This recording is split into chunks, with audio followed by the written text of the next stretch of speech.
Senhor. Amém. Vamos ao texto tema, por favor. Isaías capítulo de número 9, verso de número 6.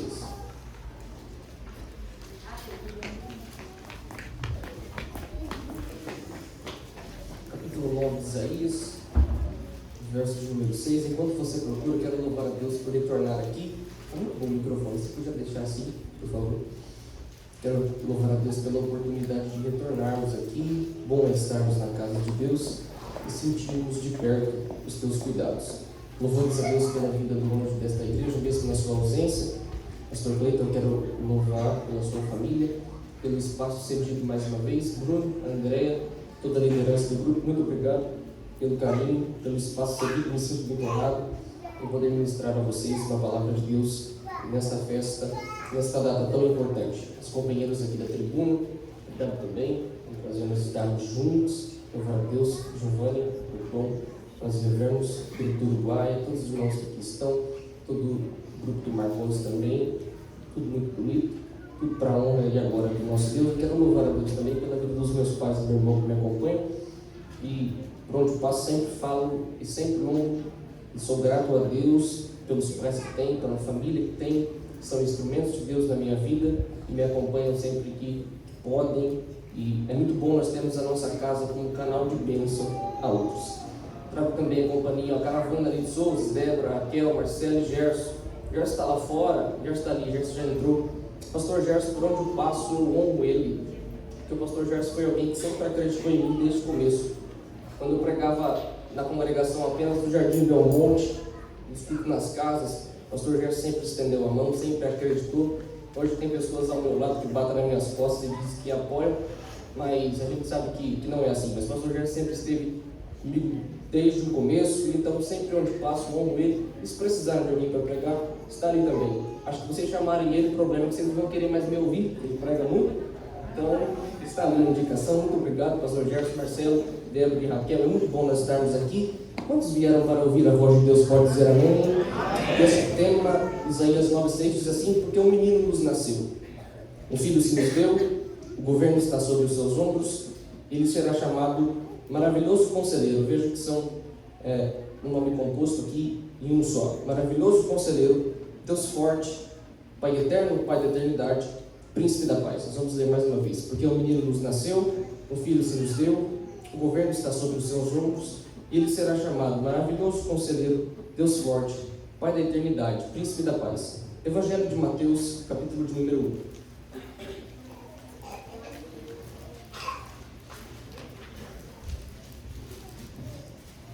Versículo de número 18.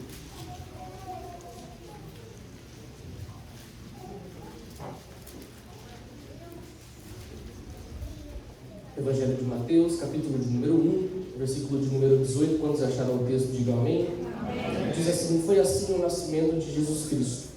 Maria, sua mãe, estava prometida em casamento a José, desposada, mas antes que se unissem, achou-se grávida pelo Espírito Santo. Por ser José seu marido um homem injusto, e não querendo expô-la à desonra pública, pretendia anular o casamento secretamente. Mas depois de ter pensado nisso, apareceu-lhe um anjo do Senhor em sonho e disse: José, filho de Davi, não tema receber Maria como sua esposa, pois o que nela foi gerado procede do Espírito Santo. Ela dará à luz um filho, e você deverá dar-lhe o nome de Jesus, porque ele salvará o povo dos seus pecados. Tudo isso aconteceu para que se cumprisse o que o Senhor dissera pelo profeta: a virgem ficará grávida e dará à luz um filho, e o chamarão Emanuel, que traduzido é Deus conosco. Ao acordar, José fez o que o anjo do Senhor lhe tinha ordenado e recebeu Maria como sua esposa, mas não teve relações com ela enquanto ela não deu à luz um filho, e ele lhe pôs o nome de Jesus. Capítulo de número 2. Depois que Jesus nasceu em Belém da Judeia, nos dias do rei Herodes, magos vindo do Oriente chegaram a Jerusalém e lhe perguntaram: onde está o recém-nascido rei dos judeus? Vimos a sua estrela no Oriente e viemos adorá-lo. Quando o rei Herodes ouviu isso, ficou perturbado, e com ele toda Jerusalém. Versículo de número 7. Então Herodes chamou os magos secretamente e informou-se com eles a respeito do tempo exato em que a estrela tinha aparecido. Enviou-os a Belém e disse: vão informar-se com exatidão sobre o menino. Logo que o encontrarem, avisem-me, para que eu também vá adorá-lo. Depois de ouvirem o rei, eles seguirão o seu caminho E a estrela que tinham visto no oriente foi adiante deles, até que finalmente parou sobre o lugar onde estava o menino. Quando tornaram a ver a estrela, encheram-se de júbilo. Ao entrarem na casa, viram o menino com Maria, sua mãe, e prostrando-se o adoraram. Então abriram os seus tesouros e lhes deram presentes, ouro, incenso, mirra. E tendo sido advertidos em sonho para não voltarem a Herodes, retornaram à sua terra por outro caminho. Versículo de número 13. Depois que partiram, um anjo do Senhor apareceu a José em sonho novamente e lhe disse: levante-se, tome o menino e a sua mãe e fuja para o Egito. Fique lá até que eu diga a você, pois Herodes vai procurar o menino para matá-lo. Pode se sentar, glorificando Deus.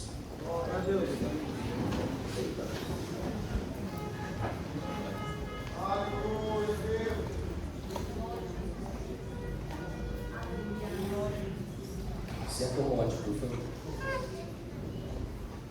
Olhe para cá, nós já louvamos, já cantamos, mas agora toda a reverência à palavra de Deus, para que a gente entenda com clareza o que o Espírito Santo tem a dizer a nós. Nós lemos dois textos. Os dois textos são, respectivamente, sobre o mesmo assunto em tempos diferentes.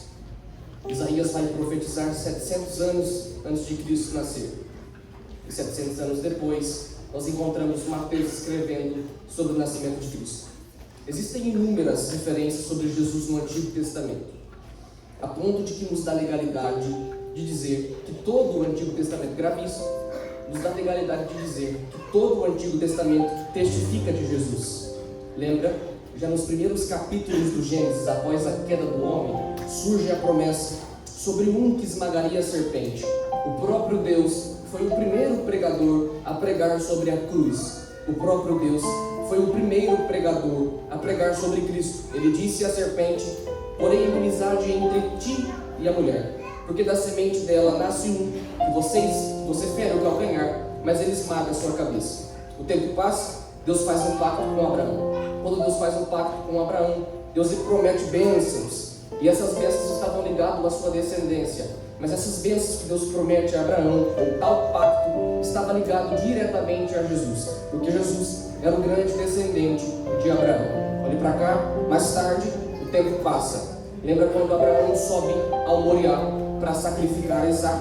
O texto diz que eles estão no Moriá e Deus proveu um cordeiro para substituir o menino. O cordeiro simbolizava Jesus. Então, desde o Gênesis, vemos a Bíblia retratando como símbolo a vinda de Cristo, sua morte e ressurreição. Mais tarde, quando Deus enviou 10 pragas ao Egito, sendo a última praga o anjo da morte, a garantia do livramento era para quem tinha o cordeiro do lado de dentro e o sangue do lado de fora, nos umbrais da porta. Isso te lembra alguma coisa? Cordeiro do lado de dentro, Cristo.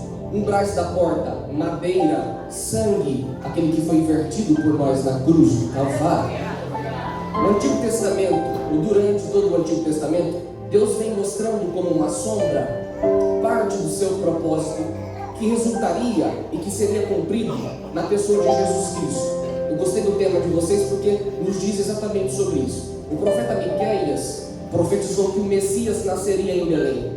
O profeta Malaquias profetizou que o Messias nasceria em Belém. O profeta Miqueias profetizou a obra de um mensageiro. Ele não só profetiza a obra de um mensageiro, como ele também contempla um arauto que viria para preparar o caminho para o Messias. Quem é esse? A saber, João Batista. Mas talvez um dos profetas que mais, grave isso, um dos profetas que mais falou acerca de Jesus foi o profeta Isaías. Tanto que ele é conhecido como o profeta messiânico, porque as suas profecias continham um conteúdo sobre o Messias, sobre Cristo.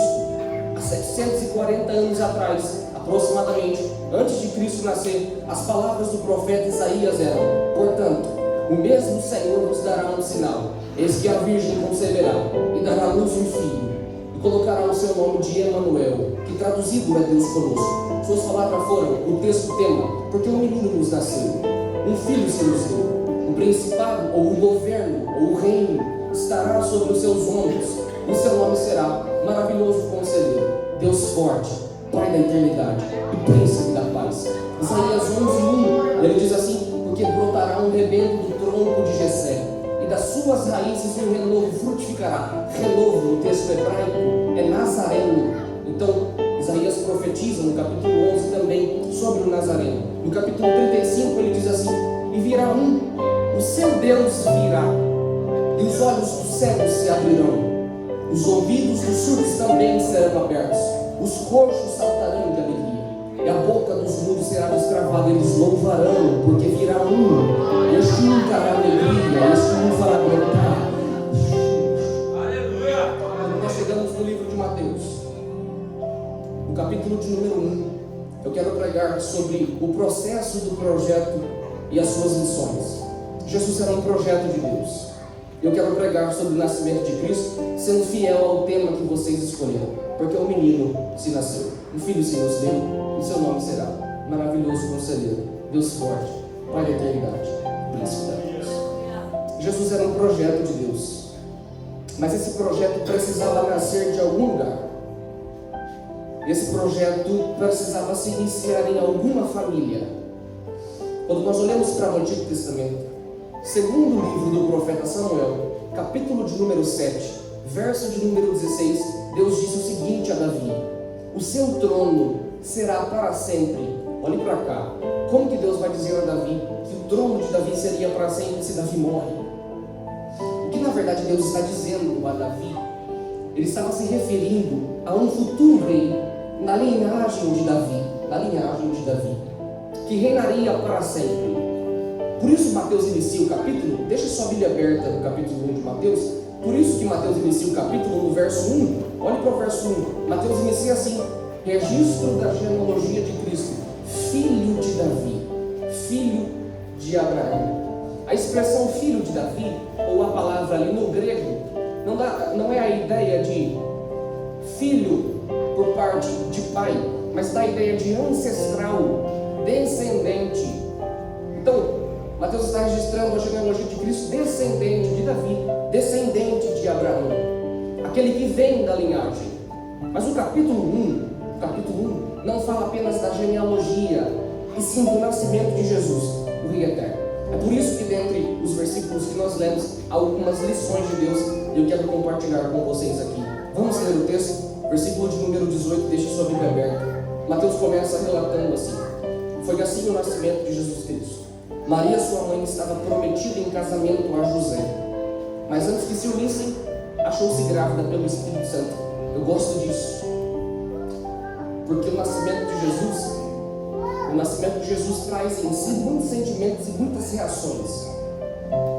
E uma dessas reações é a dúvida, são as incertezas, é a falta de compreensão lógica aos olhos humanos, porque Maria e José estão noivos.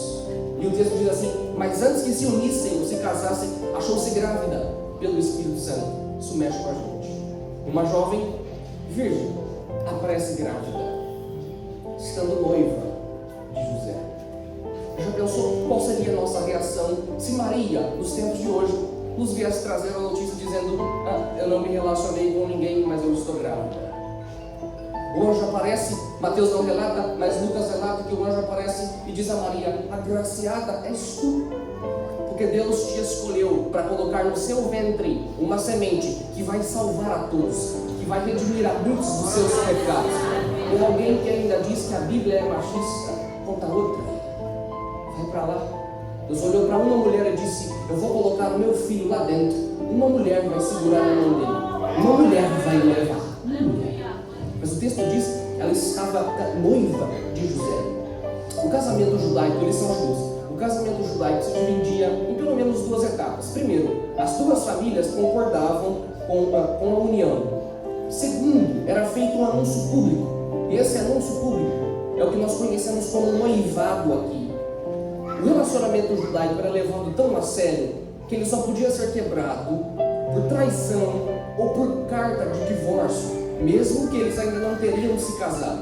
Então o processo de nascimento de Jesus causou um impacto na vida de Maria e de José, porque eles estavam noivos. Olha para mim, Maria grávida revelava uma aparente infidelidade da sua parte, e essa suposta infidelidade dá legalidade a estigmas sociais de pessoas que vão olhar para Maria e vão rotular dizendo: infiel, impura, adúltera, prostituta. Entende? Cristo é um projeto de Deus. Esse projeto está dentro do ventre de uma mulher. Mas esse projeto vai trazer algumas consequências, sendo elas positivas e negativas. E alguém poderia olhar para Maria e a rotular dizendo: infiel, impura, porque eles estavam apenas noivos. A primeira coisa que a gente aprende é que viver projetos de Deus nos faz passar por períodos amargos, porque o que está em nós e é de Deus nem sempre é reconhecido. Eu vou repetir: viver projetos de Deus. Eu quero pregar a pessoas que sairão daqui essa noite vivendo projetos de Deus. Deus gerará projetos em mim, projetos em você. Sairemos daqui vivendo o novo de Deus. Mas olha para mim, viver projetos de Deus, repito, nos faz passar períodos amargos. Períodos amargos porque esse projeto dá a impressão, para quem olha a Maria e da legalidade, alguém não entender. E vai dizer: Maria é infiel. Enfim, não entendem o que está acontecendo. Porque o que está dentro de Maria e é de Deus não será reconhecido. Mas olha para mim, não é porque não é reconhecido que não é de Deus. Aleluia! Não é porque não é reconhecido que não significa que foi Deus que plantou lá. Maria poderia olhar para aquela situação e dizer: eu sei quem foi que falou comigo. Eu sei em quem eu tenho crido. E eu sei que o que está dentro de mim não é eu que gerei, não fui eu que gerei, mas é a mão do próprio Deus que gerou. E talvez Deus tenha gerado processos em você, ou projetos em você. E esses têm te levado a períodos e a cenários amargos. Porque para viver o projeto de Deus é muitas vezes ser mal compreendido. E ter pessoas te rotulando por não entenderem a dimensão entre você e Deus, por não entenderem a intimidade entre você e Deus, por não entenderem a amizade que tem entre você e o céu, por não entenderem as vozes e as conversas que vocês compartilham. E vem para cá, o diabo quer, nesse momento, quando nós estamos gerando algo de Deus, quando nós estamos com algo dentro de nós, e este algo é implantado por Deus, e algumas pessoas sabem, nós sabemos que isso é de Deus, mas outras pessoas, por não entenderem a dimensão dessa intimidade, vão nos rotular. E nós sabemos que isso que está dentro de nós é de Deus. A gente sabe que isso que foi posto aqui não é nosso, foi o próprio Deus que gerou essa semente. Mas quando não é reconhecido, olha para mim, o diabo quer que a gente perca a cabeça tentando provar que o que está dentro de nós é de Deus. Eu vou repetir: o diabo, nesse processo de projetos surgindo, ele quer que a gente perca a cabeça, pastor Gessé, fazendo com que a gente se preocupe demais em provar que aquilo que está dentro de nós, que nós sabemos que é de Deus e não é nosso, ele quer que a gente prove a qualquer custa que isso é de Deus. Mas olha para mim, Deus está dizendo a alguém: você não precisa provar nada para ninguém. Sabe por quê? Porque antes de eu entregar e gerar esse projeto em você, ele passou por mim na hora certa. Ele aparece. Por isso levanta uma das suas mãos ao céu. Eu vou repetir isso aqui: você não precisa provar nada para ninguém. Isso aí que está aí dentro é projeto de Deus. Foi Deus que gerou. E ainda que alguém não entenda na hora certa, aparece. Mas antes de passar por você, foi o próprio Deus que segurou na mão e disse: eu vou gerar primeiro, eu vou gerar primeiro.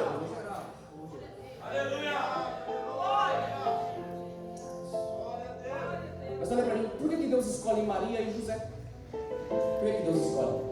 Primeiro motivo: porque os dois eram da linhagem de Davi.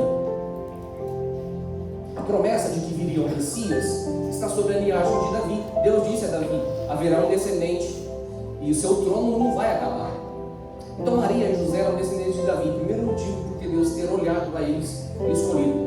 Segundo, Maria era virgem. Jesus precisava nascer sem nenhum traço de pecado humano. Jesus precisava nascer de alguém Jesus precisava nascer, entenda, Jesus é filho de Deus, mas ele viria como homem. Mesmo como homem, a Bíblia diz que Jesus não conheceu o pecado e não pecou, mas se fez pecado por nós. Mas quando Deus olha para Maria e a vê virgem, Jesus precisava nascer sem nenhum traço de pecado, sem nenhum traço de imundiça. Então ele escolhe Maria. Só que olha para mim aqui, nós precisamos entender as condições de Maria e de José. Maria, a Bíblia não dá muito respaldo nem sobre Maria e nem sobre José. Maria, mãe terrena de Cristo. José, pai terreno de Cristo. Mas nós precisamos entender as condições que esse casal está inserido. Maria, a Bíblia diz que ela era uma simples jovem, noiva e virgem. José era carpinteiro e ambos moravam na pequena aldeia de Nazaré. Aí fica a pergunta: por que Deus não tinha outra família do mundo? Deus não olhou para uma melhor. O projeto é de Deus. Deus controla tudo. Deus conhece tudo. Deus tem tudo em suas mãos. Mas por que Ele olha para o carpinteiro e para uma simples jovem que está noiva? Porque sendo que esse projeto é Ele que está gerando, respondo: porque Deus é especialista em gerar projetos em lugares mais improváveis possíveis. Deus é especialista. Talvez eu venha pregar alguém aqui que está inserido em um cenário não tão bom, que não tem muitas condições, mas eu quero lhe dizer uma coisa: não é sobre você, é sobre Ele. E Deus é especialista em gerar projetos onde a gente menos espera. Já dizia o apóstolo Paulo que Deus escolheu as coisas loucas para confundir as sábias e as fracas para envergonhar as fortes. Deus escolheu as insignificantes e as que não são para reduzir a nada as que são. Mas olha para mim, talvez eu venha pregar alguém aqui e talvez seja loucura eu chegar aqui essa noite e dizer para você: neste congresso Deus deseja gerar projetos em você. Aí você olha para a sua condição e diz: não. Você olha de onde você veio, de qual é a sua linhagem, onde você mora, a condição que você tem. Você olha e diz: Deus não dá não. Deus está dizendo a alguém: se for pela sua condição, dá mesmo não, mas põe na minha conta, porque eu faço tudo isso. Talvez eu venha pregar alguém aqui que não vem de uma família muito boa. Talvez eu venha pregar alguém aqui que dentro da sua casa é só você que recebeu a semente do Evangelho. Talvez eu venha pregar alguém aqui que vem de um lar onde você gostaria que coisas tivessem sido diferentes. Eu venho talvez pregar alguém aqui que hoje é traumático. Eu falei isso na quinta-feira que eu estive aqui, mas que hoje é traumático por conta de efeitos que os pais lhe geraram. Eu vim pregar alguém aqui que é depressivo porque eu vi-o crescendo que não resultaria em nada e que não daria em nada. Eu vim pregar alguém aqui que talvez não tenha as melhores condições. Eu vim pregar alguém aqui que talvez não veio da melhor família. Eu vim pregar alguém aqui que talvez queria que o seu passado acontecesse, que o seu passado fosse diferente e tivesse acontecido de uma maneira diferente. Mas quando eu olho para cá e eu libero uma palavra dizendo Deus vai gerar projetos, automaticamente a sua mente diz: não dá não, não dá não. E o diabo, nesse processo de Deus liberar alguma coisa em uma palavra no teu coração, o diabo nesse processo quer te convencer que é impossível sair algo daí. E até mesmo você talvez se olhe assim. Deus está dizendo a alguém: eu quero gerar projetos em você, mas quando isso vem no seu ouvido, quando isso desce ao seu coração, você diz: Deus não dá não. E o diabo te convence de que é impossível sair alguma coisa boa de você. O que o diabo não sabe, eu aplico ao teu coração, o que o diabo não sabe é que você é só o alvo. Quem atira essa flecha é Deus. Quem faz gerar é Deus. Será que você pode levantar uma de suas mãos ao céu nesse começo introdutório? Eu vim dizer lá de casa: Deus esta noite nos fará sair daqui vivendo coisas novas, projetos novos. Deus gerará coisas dentro de nós. Mas talvez você está olhando Deus dizendo: Deus, não tem como, a minha condição não permite. E Deus está dizendo: o meu projeto vai além da tua condição, vai além da tua geografia, vai além da tua condição. Deus está dizendo: o meu projeto é maior do que o medo, é maior do que a tua insegurança, é maior do que as tuas incertezas. Deus está dizendo: eu vou gerar alguma coisa aí dentro de você. Será que você pode tocar no ombro dessa pessoa carinhosamente e dizer: Deus deseja gerar algo aí dentro de você? Diga carinhosamente para ela: você vai sair daqui com algo de Deus gerado aí dentro. Seja profeta para ele, diga: o diabo tem dito que não tem como sair nada daí, mas Deus nos trouxe aqui para nos dizer: eu ainda faço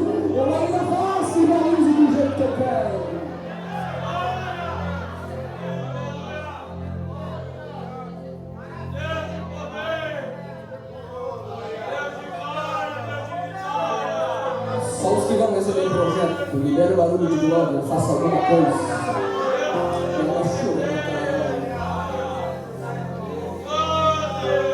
Jesus está se aproximando da gente aqui. Mas olha para mim. Olha o verso 19.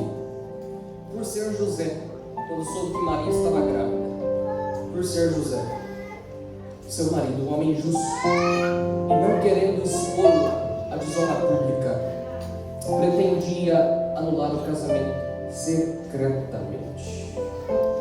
José ainda não sabe que o que está dentro de Maria é gerado pelo Espírito Santo. José não sabe. E diante dos questionamentos ele vai tomar uma atitude. Ele vai ter uma escolha: anular o casamento secretamente para não expor Maria. Porque segundo a história, José tinha duas opções: ou ele dá a carta de divórcio, ou a lei permitia que os judeus apedrejassem a Maria. Mas o texto vai dizer que para não expô-la, ele faz isso secretamente. Ele pensa em anular o casamento secretamente, ele projeta. Ele faz isso secretamente, e o secretamente aqui dá a ideia de que ele planejou de uma forma muito absoluta para si. O secretamente dá a ideia de que ele estabeleceu uma estrada que ele vai caminhar por si só, sozinho. O secretamente dá a ideia de projeções pessoais no momento de algumas dúvidas. Mas eu gosto do verso 20, gente, porque o verso 20 começa assim: mas. Eu gosto do mais. Sempre quando você vê o mais, é Deus entrando na história. Mas, depois de ter pensado nisso, apareceu-lhe um anjo do Senhor em sonho e disse: José, filho de Davi, não tema em receber Maria como sua esposa, pois o que nela foi gerado procede do Espírito Santo. José está pensando que acabou, mas quando eu penso que acabou, Deus sempre me mostra uma outra opção e diz: você está olhando do seu jeito, deixa eu te mostrar pela minha ótica, da maneira que eu estou olhando. Hoje estava querendo dizer a José o seguinte: sabe tudo isso que você pensou? Sabe tudo isso que você arquitetou, que você nutriu, que você estruturou, que você escreveu? É hoje dizendo: desconsidera, risca, apaga, esquece. O que José planejou é o seguinte: vou deixar Maria no secreto, assim eu não me exponho ela, mas eu também não fico com ela. Essa era a ideia de José. Ele planejou para si, ele guarda aqui dentro do mar. Mas o texto diz que o anjo aparece e diz: não tema em receber Maria como sua esposa, pois o que nela está sendo gerado não é dela, fui eu que coloquei lá dentro. Mas quando o anjo diz isso para José, ele estava querendo dizer: tudo que você escreveu, José, todos os pensamentos que você teve até agora, que você arquitetou, esquece. Risca, apaga, deixa para lá. Olha para cá. Deus está querendo que José confie. José confie naquilo que o anjo está lhe dizendo, a ponto de entender que aquilo que o anjo diz é maior do que os seus questionamentos, que os seus planejamentos até aqui. Então, viver projetos de Deus, segunda coisa, me tira das minhas projeções e me coloca ou me faz entrar no campo da dependência. Vou repetir: viver projetos de Deus me tira das minhas projeções, do que eu quero, do que eu acho que é melhor, do que eu escrevi, do que eu arquitetei, do que eu planejei, e me faz entrar no campo da dependência, onde eu dependo unicamente de Deus. José havia planejado tudo tão bem. Ele só não entendia o que já acontecia no ventre de Maria. Quando o anjo aparece, era Deus dizendo a José: José, olhe para cá, até aqui as dúvidas te cercaram e você projetou por você mesmo, mas a partir de agora, vem viver o que eu estou te mostrando, José. Queria só começar a receber isso aqui que eu estou pregando. Até agora, José, você planejou por si mesmo. Mas eu estou te mostrando o que está acontecendo. Vem viver o que eu estou te mostrando, porque o que eu estou te mostrando é muito melhor do que aquilo que você acha que é a melhor opção. Olha para mim, Deus te trouxe aqui porque Deus quer fazer uma transição com você, te tirar daquilo que você escreveu e te envolver no que Ele está fazendo e no que Ele planejou para a sua história. Mas o texto diz que o anjo aparece e diz assim: não tema. A primeira palavra que o anjo diz é o seguinte: Não. Essa é a primeira palavra. José, filho de Davi, não temas. Esse temas aqui não é não tenha medo. Esse temas aqui é desconsidera tudo que você pensou. E olhe para mim, Deus vai te dizer não quando tudo que você planejou não estiver de acordo com o que Ele está realizando. Vou pregar a Bíblia. Deus vai te dizer não quando tudo que você escreveu e planejou não estiver de acordo com aquilo que Ele já planejou para você. Você quer passar no Enem, entrar para aquela faculdade, mas isso vai te afastar de Cristo, Ele vai te dizer não. Você quer entrar naquela empresa, mas você não vai mais ter tempo para a sua vida devocional, Deus vai te dizer não. Você escreveu, disse essa é a melhor opção, mas Deus vai lhe aparecer e dizer não, o que eu tenho é muito melhor, o que eu tenho é muito melhor, o que eu tenho é muito melhor, é muito melhor. Deus estava dizendo a José, não vai embora, não precisa disso, não precisa ir, não precisa se retirar, suas projeções te deram, não te deram. Olhe para cá, porque quando José planeja e escreve, ele não sabe o que está acontecendo. Então o plano dele não é certo, ele não tem certeza, não tem certeza. É o anjo dizendo a José assim, o que você escreveu de ir embora e sair, de abandonar, não te deu certeza e nem firmeza, você sabe disso. Mas o que eu gero lá dentro de Maria, te dará certeza do que eu estou realizando, Era o anjo dizendo, ou era Deus dizendo a José o seguinte, você precisa estar atento, José. Tudo que você planejou, achando que essa é a melhor opção, esquece. Deus está dizendo a alguém, isso aqui, exatamente. Eu vim pregar sobre projetos, e Deus está dizendo a alguém, tudo que você escreveu, tudo. Se não inclui. Sabe por quê? Porque José planejou tudo, mas ele esqueceu de orar. José planejou tudo, mas ele esqueceu de consultar a Deus. Mas quando Deus olha para José e fala com ele no sonho, era Deus mostrando para José algo muito maior. Olha para cá, que nada roube a sua atenção. E o texto diz que o anjo fala assim para José, não teme em receber Maria como sua esposa, pois o que nela foi gerado,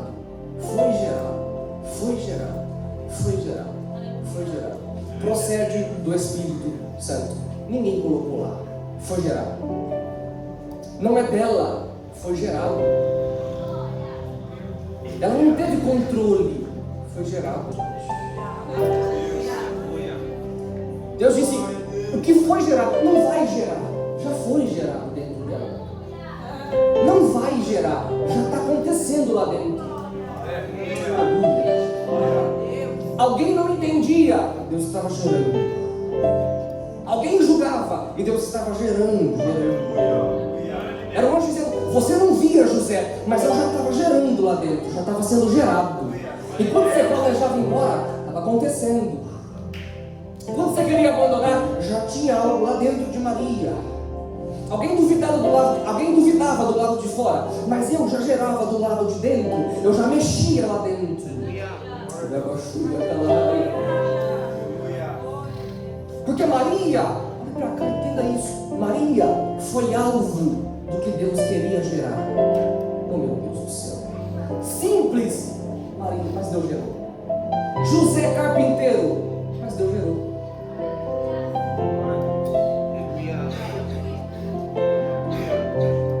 Simples, mas Deus gerou. Mexia com uma coisa, mas Deus gerou.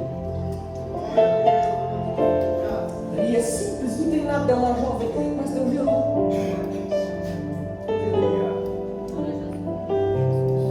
Para mim, a nossa geração não consegue entender que a flecha, quem atira, não somos nós.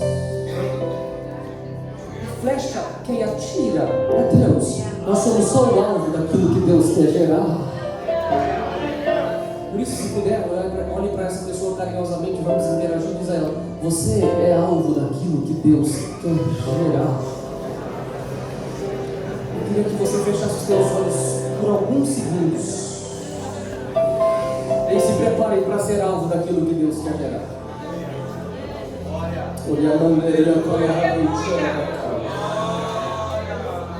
Se preciso for, Deus visita o sonho de alguém e diz: mude a forma de olhar para ele, mude a forma de olhar para ela, porque o que está lá dentro sou eu quem está gerando.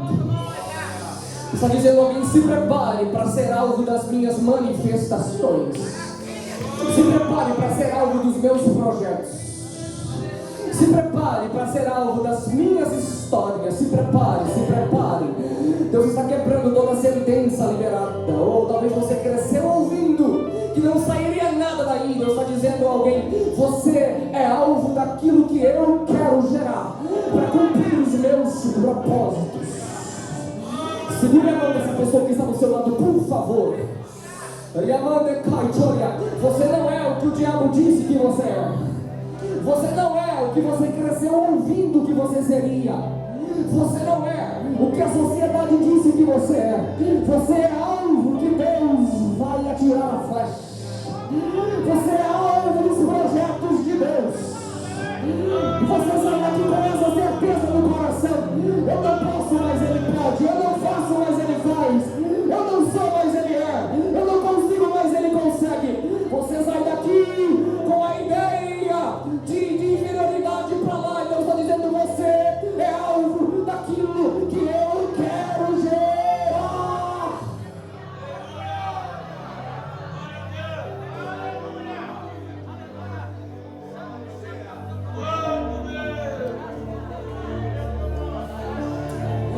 Será que você pode adorar a Jesus?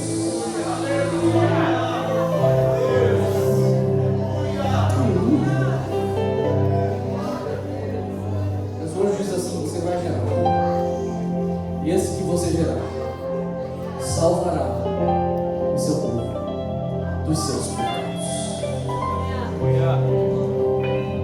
É o anjo dizendo que você terá, será referência. Não vai alcançar somente vocês, vai alcançar tudo que leva teu nome, e a Caetônia, e também a outros. Oh, meu Deus do céu. Deus está falando de uma profundidade tão grande aqui dentro dessa casa. E talvez alguém duvide daquele sonho, talvez alguém duvide daquele negócio, talvez alguém despreze quando você abre a boca para dar aquele conselho, talvez alguém despreze quando você pega o microfone, quando você chega, os olhares são estranhos, você percebe que a receptividade não é boa, talvez você não entenda o porquê disso, mas Deus está dizendo: ei, o que acontece do lado de fora não muda o que eu estou gerando aí dentro faz tempo. O que acontece do lado de fora não muda o que eu quero gerar. O que falam do lado de fora não vai mudar o que eu quero. O que olham do lado de fora não vai mudar o que eu estou gerando aí dentro. Você vai sair daqui não gerando, mas já está acontecendo aí. Já está acontecendo aí dentro. Eu sei que tem alguém que sente aqui.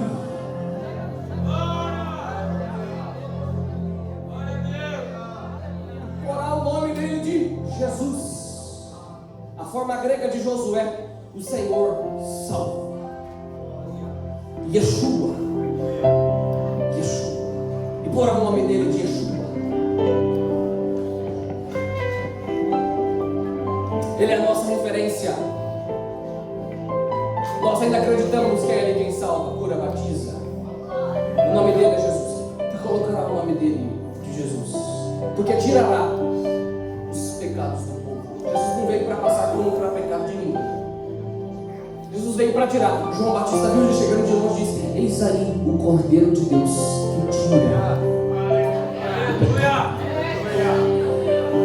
Por isso que Paulo disse assim: nós havíamos uma cédula contra nós, mas ele pegou essa cédula, cravou-a na cruz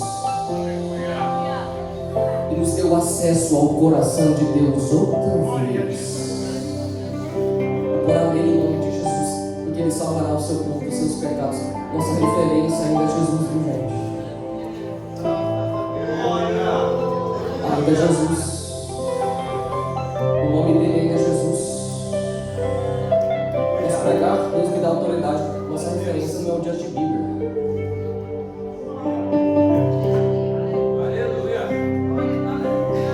Nossa referência não é alguém que fala de Bíblia. E porá nele o nome de Jesus.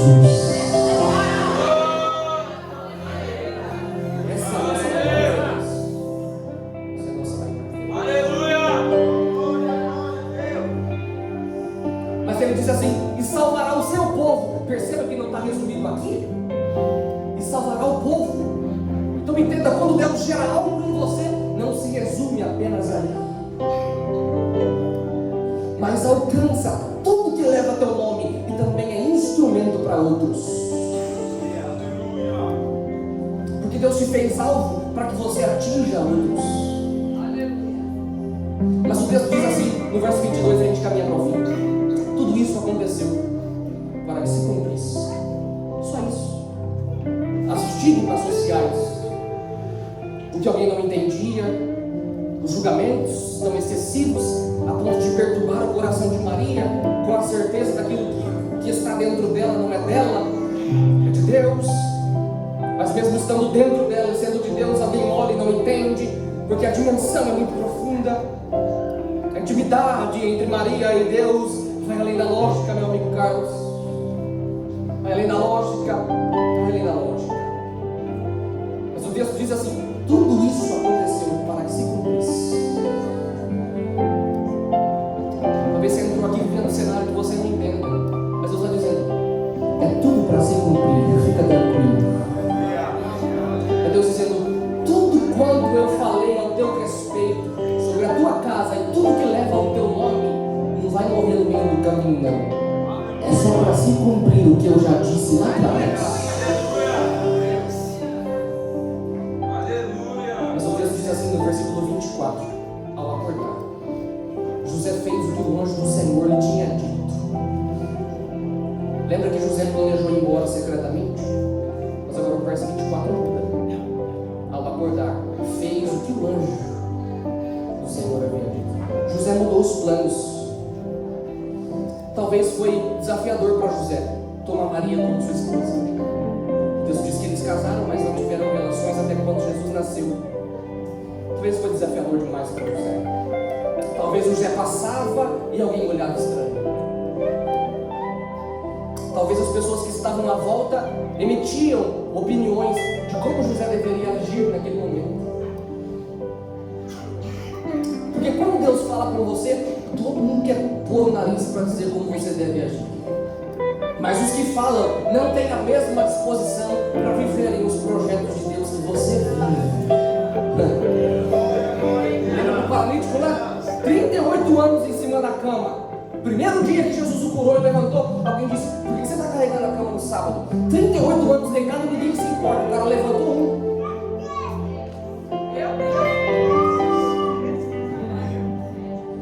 Você está pregando lá embaixo, ninguém te olha.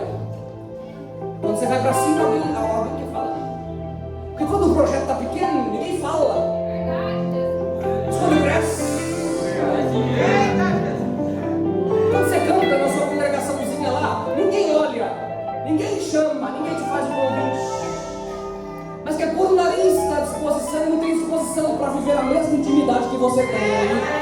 Não tem disposição para viver a mesma profundidade. O nosso problema é que nós perdemos tempo demais com aquilo que falam. Eu vou pra cá. O problema é que a gente perde tempo demais com o que estão falando ao nosso respeito.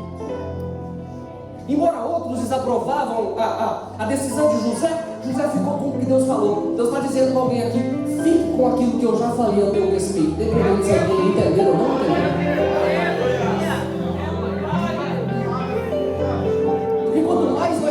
Tempo buscando a aprovação dos outros, mais tempo nós estamos longe de nos envolver com os projetos de Deus. Vou repetir: quanto mais nós perdemos tempo tentando buscar a aprovação de outros, mais longe nós estamos dos projetos que Deus já estabeleceu para nós. Eu vim pregar a alguém aqui que tem esquecido de ouvir a voz de Deus e tem buscado a aprovação de outros, para assim se sentir confortável para viver o que Deus já tem. Você está dizendo a alguém: você não precisa ouvir ninguém, porque o que eu vou gerar é só a minha mão que vai gerar, não vai ter Deus de outra pessoa. Está na hora de você abrir mão do que falam e criar coragem para viver o que Deus tem para você. Aleluia! Mas olha para mim aqui, fechei a Bíblia, a gente encerra agora. Quando Jesus nasceu, Herodes era rei, conhecido como sanguinário. E Herodes sabia das profecias. E as profecias diziam assim: vai nascer um da linhagem de Davi, que vai tomar o trono. Aí Herodes ouviu que Jesus nasceu, e os magos vieram até Herodes dizendo: nasceu Jesus. Herodes, conhecendo as profecias, disse: isso vai dar ruim, é o cara, é o projeto, nasceu. E o texto diz assim, que a estrela levou os magos até Jesus. Herodes disse assim: quando vocês forem procurar Jesus que nasceu, me tragam a informação de onde ele está, porque eu também vou adorá-lo. Adorá-lo não, Herodes queria matar Jesus. E o texto diz que a estrela aparece e leva os magos até Jesus. Mas quando eles chegam, a estrela some. Sabe o que é isso? A gente costuma dizer: aqui não tem estrela. Depende do ponto de vista. Depende do ponto de vista, porque a estrela, no texto, serviu para levar os magos até Jesus. Você é a estrela, mas você só brilha enquanto Jesus não aparece. O problema é que tem gente que quer brilhar mais que Cristo. O problema é que tem gente que não entende que o brilho dele some quando Jesus aparece aqui. Por isso que a gente canta, porque dele, por ele, para ele são todas as coisas. O que brilha aqui é ele, o que é essa glória aqui ainda é ele, o que é digno de toda adoração ainda é ele. Chegaram até a casa, Maria está com o menino. Jesus já tinha aproximadamente 2 anos nessa época. Chegou os magos, deram ouro, incenso e mirra, perfumaram o corpo de Jesus. E a história diz que ouro, incenso e mirra eram especiarias ofertadas a rei. Então já era a história mostrando quem era o verdadeiro rei. Mas o texto diz assim, que quando eles vão voltar para Herodes, eu gosto disso, gente. Quando eles vão voltar para Herodes, um anjo aparece no sonho aos magos dizendo: não voltem pelo mesmo caminho, façam outro. 2 coisas aqui. Primeiro, esses homens seriam os que eram responsáveis por denunciar a geografia de Jesus onde ele estava. A primeira coisa que a gente aprende é que eles se encontraram com Cristo, ainda pequeno, 2 anos de idade, criancinha, e mudou a rota de caminho deles. Encontrar-se com Cristo é entender que quando eu me encontro com Ele, os meus caminhos mudam. Encontrar-se com Cristo, o anjo disse assim no sonho: voltem por outro lugar, procurem outra rota. Encontrar-se com Cristo é entender que até mesmo ambientes que eu frequento mudam.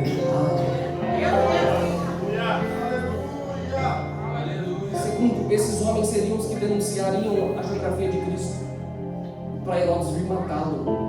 Aí quando eles estão voltando, o anjo aparece no sonho. Quando eles dormiram, diz: volta não. Sabe por quê? Porque o projeto de Deus não morre na véspera. O projeto de Deus não morre antes da hora.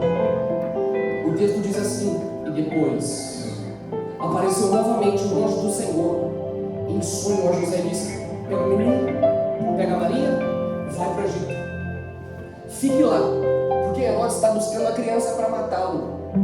Mas o texto diz assim no final de tudo: e Herodes morreu. E Deus apareceu outra vez em sonho a José dizendo: pega o menino, pode voltar. Aqueles que buscavam a morte dele já não existem mais. Mas olha para mim, a gente encerra agora, eu prometo, o verso 13. Deus disse a José o seguinte no sonho: pega o menino, vai para o Egito, foge, se esconde, porque há momentos que Deus precisa nos esconder. Ninguém vive só de aparência, só aparecendo. Então, Deus olhou para ele e disse assim: você profetizou? Vai querido. Vai para o deserto, se esconde, tem gente procurando te matar. Porque tem hora que Deus precisa te esconder de algumas falsas amizades. Tem horas que Deus precisa te esconder de alguém que bate nas costas e diz vai dar certo, mas no final Ele não quer que dê. Só que a Bíblia, tá, gente? Tem horas que Deus precisa nos esconder, dos aplausos, que a intenção não é essa. Deus disse para José: pega o menino, vai para o Egito. E tem hora que Deus também precisa te esconder de alguns ambientes, de algumas conversas. O problema é que a gente fica forçando simpatia por ter algo dentro de nós, a gente fica de sorriso com todo mundo. Enquanto Deus mostrando para José, dizendo o seguinte: se esconde, meu filho. Tem gente procurando te matar. Mataram o menino. Tanto que a chacina foi tão grande que Herodes disse assim: matem todos os meninos que nascerem. Sangue cai. Mas enquanto isso, em sonho, Deus está aparecendo a José dizendo: se esconde, olha para mim aqui.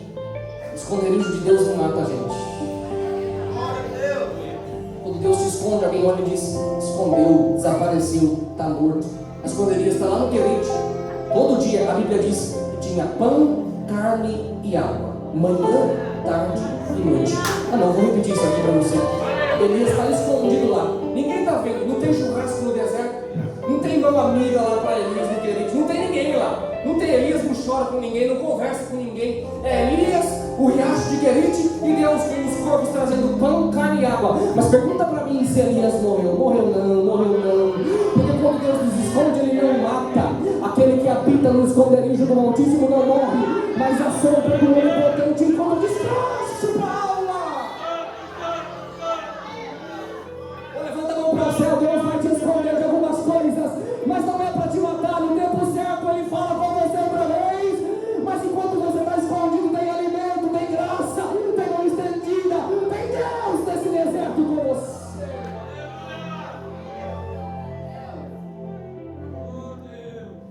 Observa agora. Herodes morreu. Jesus está vivo. Aleluia! Glória a Deus! Herodes morreu, o projeto está vivo.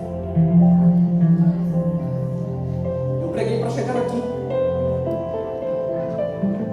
Talvez eu venha pregar alguém que já morreu faz tempo dos projetos aí dentro. Mas Deus está dizendo que quero gerar outra vez. Vamos depois me ajudar? É mais por favor. Talvez Herodes olhando para Jesus, dizendo assim: eu vou matá-lo. Olhe para mim aqui. Muitas são as coisas que querem afogar aquilo que Deus quer gerar ainda. Olhe para mim aqui, irmãos. Eu vim pregar para alguém que está estacionado, viu? Que não deixa fluir o que Deus quer aí dentro, por muitas razões. Por conta do que os outros falam. Olha para mim, você não precisa provar simpatia para ninguém, não. Deixa Deus gerar o que Ele quiser gerar aí dentro. Talvez eu venha pregar alguém aqui que já até enterrou. Mas o texto mostra que aquele que buscava matar o projeto de Herodes morreu. E Jesus, que era o projeto, estava vivo, crescia e se fortalecia. Eu perguntei a Deus o que pregar. Nada melhor do que falarmos sobre o nosso Cristo. Mas é dentro da história do nosso Cristo, o maior projeto que a humanidade já teve. Deus em forma de homem pisará aqui, só para buscar o nosso coração. O maior projeto que a humanidade já poderia ter conhecido na história de tanto tempo. Pensou nisso?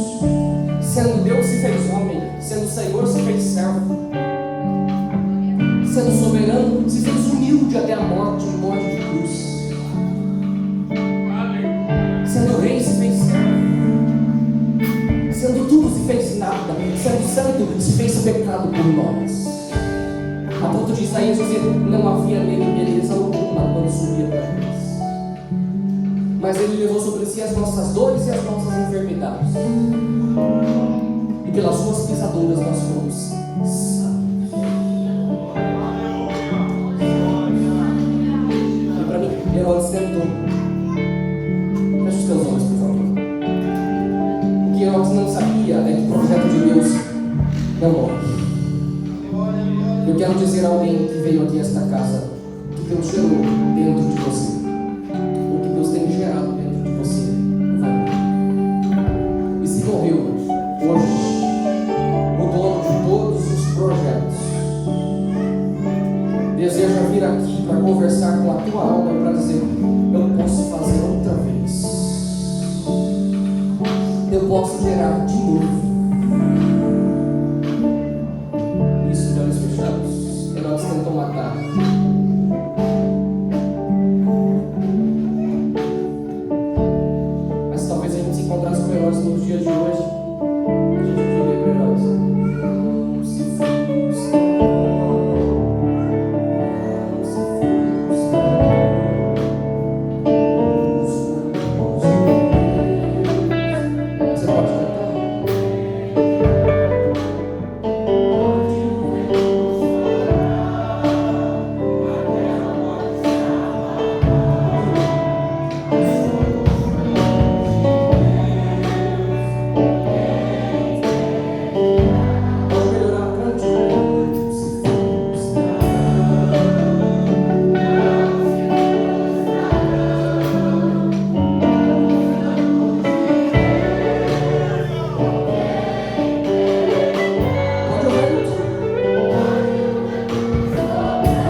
sobre a sua palavra, lançarei a rede de espírito.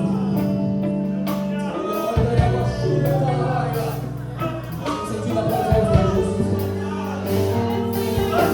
Oh, noite de perdão, é noite de graça. Porque o menino nos nasceu, o filho se desceu. O seu nome será maravilhoso conselho. Deus nosso, Pai da eternidade, príncipe da paz.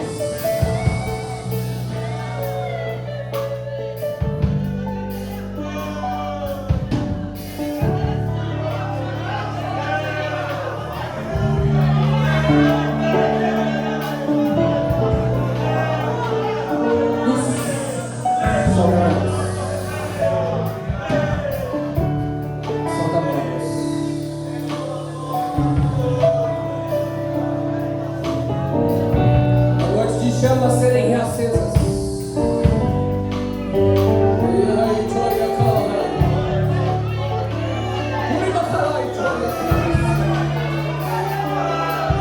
Tira pra fora aquilo que você escondeu.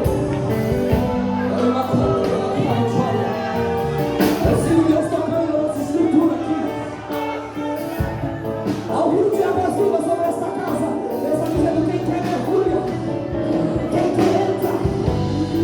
E cada hora vai dar, seja tocado por Deus agora. Seja abraçado por Deus agora.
Entendeu que Deus quer te fazer alvo dos projetos que envolvem teu nome. Eu quero orar por você. Talvez você interrompa pela não compreensão de alguém, não sei. Por falar, não sei. Mas Deus está te tirando dessa codependência de saber o que estão falando para se sentir aprovado.